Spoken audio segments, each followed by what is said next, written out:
శ్రీరామ జయం. ఓం నమో నారాయణాయ. ఓం నమో భగవతే వాసుదేవాయ. శ్రీమన్నారాయణమూర్తిని స్మరించే క్రమంలో వాసుదేవ అనే సంకల్పం చేస్తూ ఉంటాం, చెబుతూ ఉంటాం. సర్వభూత నివాసోసి శ్రీ వాసుదేవ నమోస్తుతే. ఈ శ్లోకం చెప్పడంతో సంధ్యావందనం పూర్తి కావస్తుంది అంటారు పెద్దలు. ఆకాశాత్ పతితం తోయం యథాగచ్చతి సాగరం. విష్ణువును మనం చూచినప్పుడు ఆ స్వామికి సంబంధించిన ఒక విశ్వరూపం చిత్రపటం చూస్తూ ఉంటాం. బుధవారం నాడు విష్ణువును పూజిస్తే ప్రయోజనం కలుగుతుంది. అయితే ఒక సమస్య అనేకుల మనస్సులో మెదులుతూ ఉంటుంది. విశ్వరూప చిత్రపటం ఇంట్లో అలంకరించుకోవచ్చా?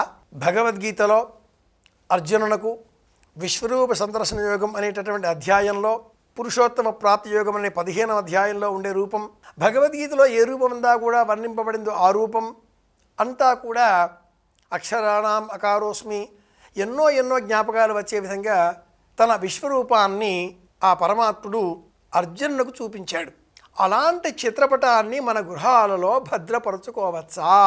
భద్రపరుచుకొనకూడదు. చిత్రపటాలు అనేకం, అయితే సౌమ్యంగా సాత్వికంగా జ్ఞానాన్ని అందించేవిగా ఉండాలి. నిజంగా ఈ విశ్వరూపంలో ఉండే విశేషం ఏమిటి అంటే, లోకంలో ఉండే సమస్త వృత్తులు, సమస్త గుణాలు, సమస్త పరికరాలు, సమస్త ఆయుధాలు, సమస్త చరాచర జీవకోటి ప్రపంచం అంతా శ్రీమన్నారాయణ స్వరూపం. ఇది నిజమైన విశ్వరూపానికి అర్థం.